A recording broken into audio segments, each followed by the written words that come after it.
Assalamualaikum warahmatullahi wabarakatuh. Waalaikumsalam warahmatullahi wabarakatuh. Bismillahirrahmanirrahim. Alhamdulillahirrahmanirrahim. Wa bihi nasta'in ala umuri dunya waddin. Wassalatu wassalamu ala asyrofil anbiya'i wal mursalin sayyidina Maulana Muhammadin wa ala alihi wa sahbihi ajma'in. Amma ba'du. Untuk memulai pembelajaran hari ini, marilah kita membaca surat Al-Fatihah dengan harapan pembelajaran hari ini berjalan dengan lancar dan bermanfaat bagi kita. Al-Fatihah.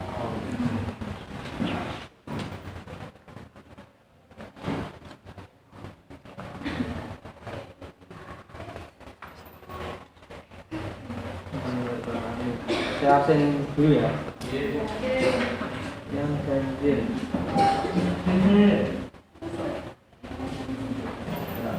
Adenin.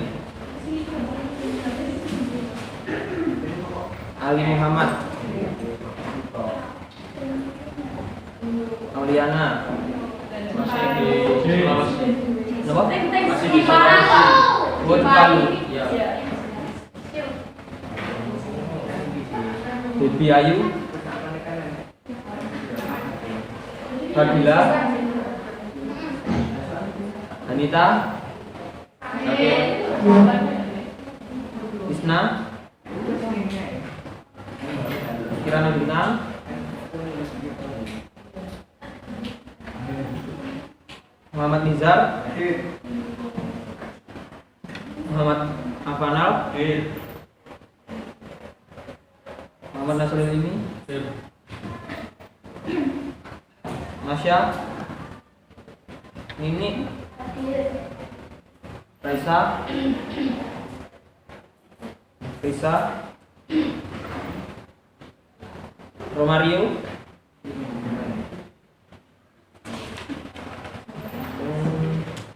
Sanas. Syafrizkia. Ada yang belum dipanggil? Nggak ada. Nah, kita mulai pembelajaran hari ini. Kemarin kita membahas tentang tahu. Kemarin kan sudah ada tugas yaitu buat peta konsep. Iya. Ya jangan lupa dikerjakan ya. Nanti supaya kalian tidak ketinggalan pembelajaran. Nah, kemarin kita membahas tentang ragam penyakit hati. Ya benar ya. Ada yang ingat ragam penyakit hati itu ada apa aja? Nifak. Bodoh. Satu lagi apa? Keras ya. Ya, keras hati. Nah, kemarin kan saya kirimi video ya. Nah, oke. Kemarin kita membahas itu. Jadi kemarin membahas tentang nifak. Ada yang tahu nifak itu apa? Ya, apa?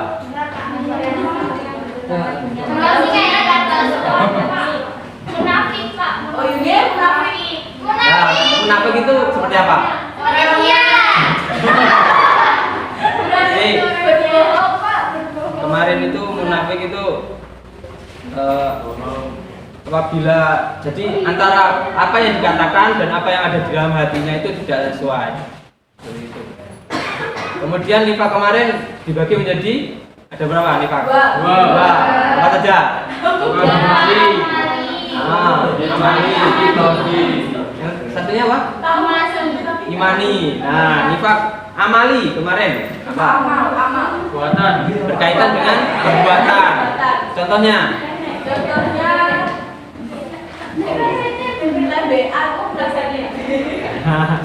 Ya, jadi apabila jadi saat apa ya?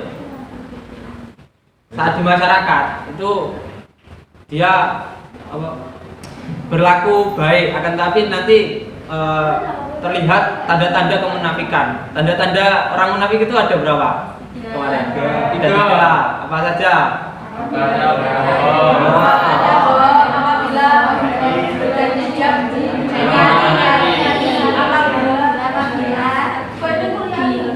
Dipercaya? Ya berkhianat. Ya, berkhianat. Betul. Nah, kalau nifaq imani kemarin apa? Iman.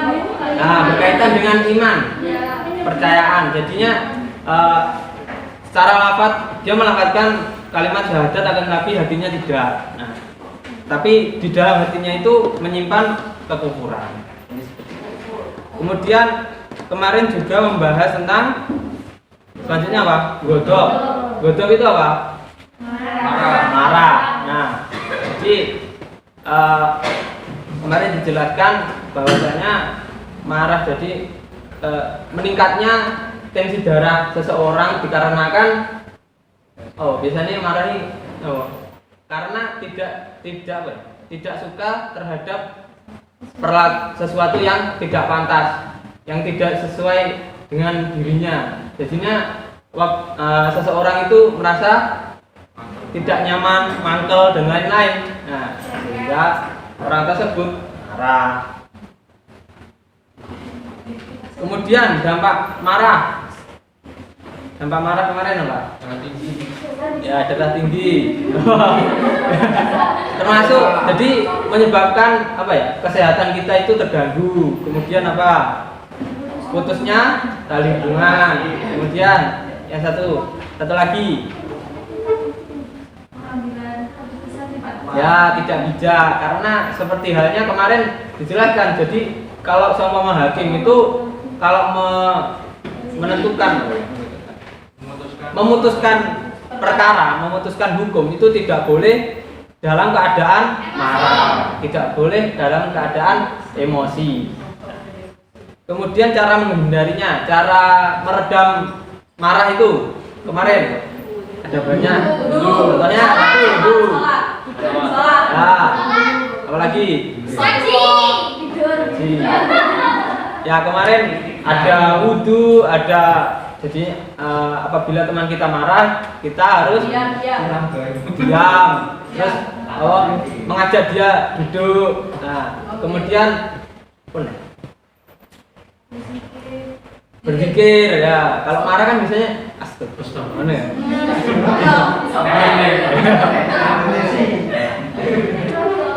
Kemudian sekarang kita membahas tentang khuswah al-qalb, yang di sini artinya keras hati. Nah, Imam Al-Ghazali itu menjelaskan bahwasanya keras hati itu macam-macam hati itu ada 3. Silahkan bisa di-download PPT-nya di grup Telegram. Nah, jadi ada 3 ya. Di situ dijelaskan bahwasanya ada 3, yaitu hati yang sehat, hati yang sakit, dan hati yang mati. Hati yang sehat itu seperti apa? Ya. Jadi hati yang sehat itu tandanya adalah imannya kuat dan pengamalannya itu konsisten. Maksudnya konsisten itu istiqomah. Jadinya apabila dia beribadah, apabila dia berlaku yang lain-lain itu konsisten sesuai dengan apa yang telah diamanatkan, apa yang dipercaya. Kemudian hati yang sakit itu tandanya seseorang itu beribadah, dengan sholat, dengan lainnya, puasa, akan tapi itu namun ternodai dengan kemaksiatan, keburukan yang telah dia lakukan. Contohnya kita sholat tapi ngerasani dan yang lain-lain yang menyebabkan hatinya itu ternodai oleh contohnya marah, nifaq dan lain-lain, sehingga di sini merupakan tanda-tanda hati yang sakit. Kemudian yang selanjutnya adalah hati yang mati. Hati yang mati ini adalah hati yang tandanya adalah mengeras dan membatunya hati karena banyaknya kemaksiatan dan keburukan yang dilakukan. Jadi seseorang itu apabila melakukan kemaksiatan secara terus menerus istiqomah, tapi istiqomah itu tidak dalam hal kebaikan. Jadi ya akan menyebabkan hati seseorang itu menjadi menjadi keras. Jadi apabila dinasihati dia tidak mempan seperti itu. Nah, kemudian jadinya keras hati itu adalah sikap tercela di mana seseorang itu menutup pikiran dan hatinya akibat dari perilaku keburukan dan kemaksiatan yang dia lakukan. Seperti itu. Contohnya kemaksiatannya apa saja? Nah, ini dicontohkan di sini itu ada nifak tadi, nifak, munafik, kemudian godop, marah. Nah, itu merupakan penyakit-penyakit hati yang dapat menyebabkan hati ini menjadi apa? Keras. Di situ kan ada gambar hati dari batu. Nah, diibaratkan seperti itu. Jadi kita harus menghindari penyakit-penyakit hati tersebut. Contohnya marah harus kita hindari. Kalau bisa kita redam. Nah, kemarin sudah dijelaskan bahwasanya orang yang kuat itu bukan orang yang pandai dalam berkelahi atau silat dan yang lain-lain. Tapi orang yang kuat itu orang yang bisa menahan amarah. Kalau sampean bisa menahan amarah sampean, berarti sampean termasuk orang yang kuat. Nah, di sini Allah berfirman dalam surat Al-Mutaffifin ayat 12 sampai 14. A'udzu billahi minasyaitonir rajim. Bismillahirrahmanirrahim. Wa ma yukadzibu bihi illa kullu mu'tadin asim. Idza tutla 'alaihi ayatuna qala asatirul awwalin. Kalla bal rana 'ala qulubihim ma kanu yaksibun. Yang artinya, ada yang mau membaca artinya? Ya, silakan. Dan tidak ada mendustakan hari pembalasan kecuali setiap orang yang melampaui batas dan berdosa, yang apabila dibicarakan kepadanya ayat-ayat kami, dia berkata, itu adalah dongeng orang-orang terdahulu. Sekali-kali tidak, bahkan apa yang mereka kerjakan itu telah menutupi hati mereka. Quran Surat Al-Mutaffifin ayat 12-14. Ya, terima kasih. Siapa namanya? Abifah. Ya, terima kasih. Jadi di sini diterangkan bahwasanya orang itu apabila terdapat ternodai, contohnya ini mendustakan, itu hatinya itu tertutup akibat perlakuan keburukan yang dia lakukan. Kemudian yang selanjutnya adalah apa itu? Selanjutnya apa? Cara menghindari mengerasnya hati atau qaswah al-qalb.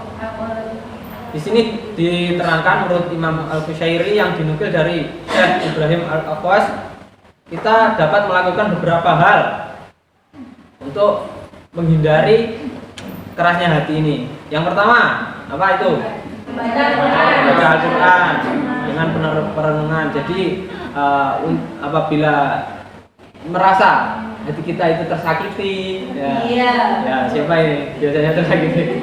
Nah, kita lebih dianjurkan ayat tersebut yang kita baca, kita renungi, kita muhasabah diri. Kemudian yang selanjutnya apa itu? Mengatur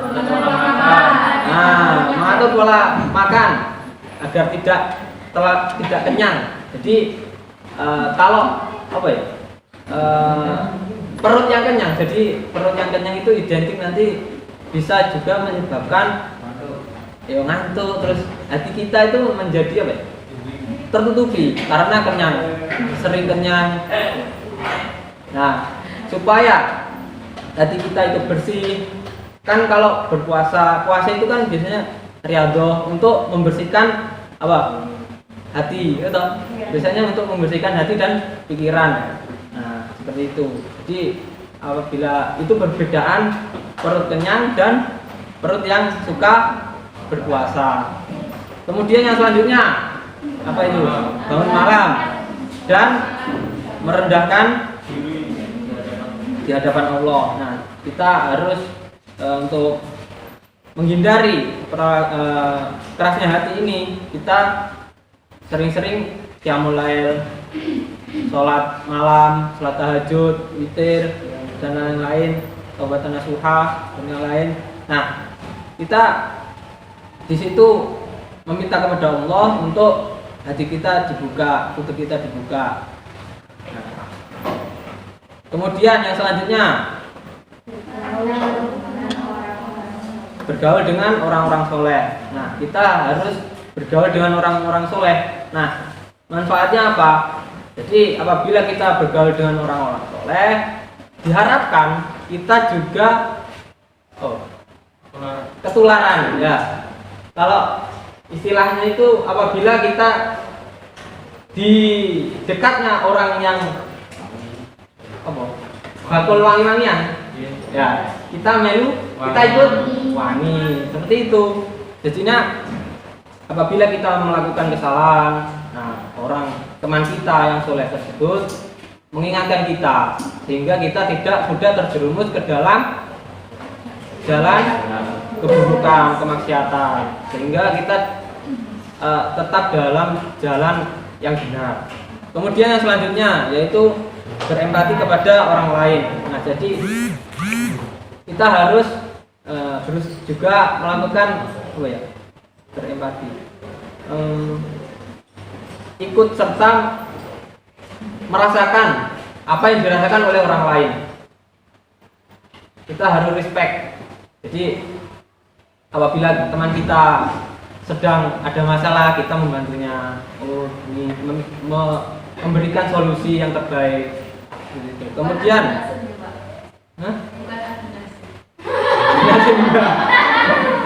nanti malah jor-joran nanti. Biasanya kalau temennya cerita itu mesti malah ngajakin kesannya adu nasib. Nah, ya. Alangkah lebih baik itu saling memberi solusi. Nah, jadi tidak hanya meluapkan masalah-masalah saja, tetapi juga memberikan solusi untuk teman kita maupun diri kita. Iki kira aku enek kejalaan apa? Enggak penak hatiku kan. Ini penake apa ben adem. Refreshing. Nah, iso. Kan gitu. Nah, jadi bisa sholat wudhu, sholat sunnah, sholat duha, bisa.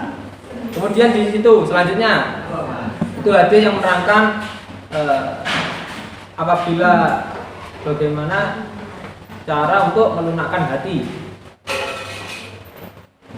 In aratta talina qalbika fa'at'imu miskin wamsah ra'sal yatim.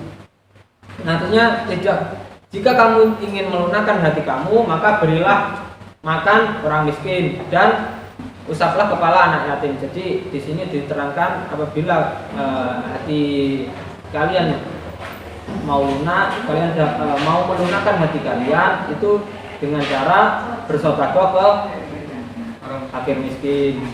Dan bisa juga yaitu mengusap kepala anak yatim. Kalau biasanya itu apa? Ada acara apa?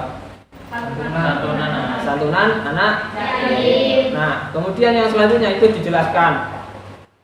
Man masaha ra'sal yatimin aw yatimatin lam yamsahu illallah kana lahu bikulli sya'ratin marrat 'alaiha yadahu hasanatin. Wa man ahsana ila yatimatin aw yatimin 'indahu kuntu ana wa huwa fil jannah kahatin wa qarni baina asbihi. Yang artinya barang siapa yang mengusap kepala anak yatim laki-laki maupun perempuan hanya karena Allah, baginya setiap rambut yang diusap dengan tangannya itu mengalirkan banyak kebaikan. Jadi biasanya kan kalau santunan anak yatim kan disuruh apa? Kalau di desa saya jadinya pas mau pulang atau pas mau baru datang biasanya ada sepiring, ada apa? Orang aring. Nah, orang aring diambil terus diusapkan ke kepalanya anak yatim. Wah, anak yatimnya ada banyak. Dan nah, ini di sini dijelaskan bahwasanya satu helai rambut itu akan apabila kalian mengusap satu rambutnya itu mengalir banyak kebaikan. Nah, kok meneh anak yatim itu enek 20. Weh, ayo banyak. Dan rambut itu ada yang bisa ngitung rambut. Jadi banyak sekali. Kemudian di sini dijelaskan, barang siapa berbuat baik kepada anak yatim, perempuan atau laki-laki yang dia asuh, kamu bersama dia di surga seperti aku bersama dia di surga seperti Nabi menjajarkan dua jarinya. Nah, jadi apabila kita harus berlaku baik dengan anak yatim agar kita di sisi sebagaimana Nabi menjajarkan dua jarinya. Pak, kalau anak yatimnya udah Pak. Kalau anak yatimnya ya kita maklumi karena kan dia. Tapi no moment kan. Soalnya ini pengalaman pribadi. Ya jadi ya meskipun dia nakal tapi kita harus tetap berlaku baik. Jangan semena-mena bahwasanya dia berlaku jelek tapi kita memutus pertemanan, itu tidak boleh. Jadi kita harus ya walaupun dia nakal ya kita wajari lah karena kan dia anak yatim. Ya kita doakan saja. Jadi apabila kita bisa memberitahunya, bisa diomongi, terus lek ra kene yo diapii. Terus kalau tidak bisa, paling mentok itu. Kalau di dalam hadis itu disebutkan selemah-lemahnya iman itu dengan mendoakan dia. Cara satu-satunya itu mendoakan dia. Nah, kalau masalah hati nanti urusannya dengan Allah. Oleh sebab itu kita harus berdoa supaya anak yang nakal tadi bisa perilakunya bisa baik. Mungkin dia nanti akan mendapatkan Jaya. Nah, selesai. Ada yang dari sini ada yang belum paham? Ada yang ingin ditanyakan? Ada pertanyaan? Belum. Ya, untuk selanjutnya bawa LKS semua. Nah, di LKS itu kan ada soal di bab ini, bab agamanya generasi. Kalau di situ halaman berapa? Jam 46. Ya. Saya ya bisa dikerjakan sekarang sampai jamnya nanti habis.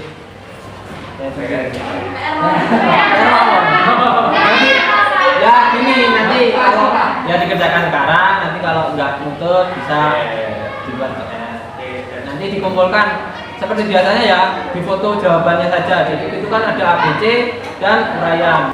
Ya karena jamnya sudah selesai, saya akhiri. Saya minta maaf apabila ada salah kata maupun perbuatan. Saya mohon maaf. Dan jangan lupa yang pegangnya kemarin-kemarin dikerjakan ya. Sekian dari saya. Wassalamualaikum warahmatullahi wabarakatuh. Waalaikumsalam.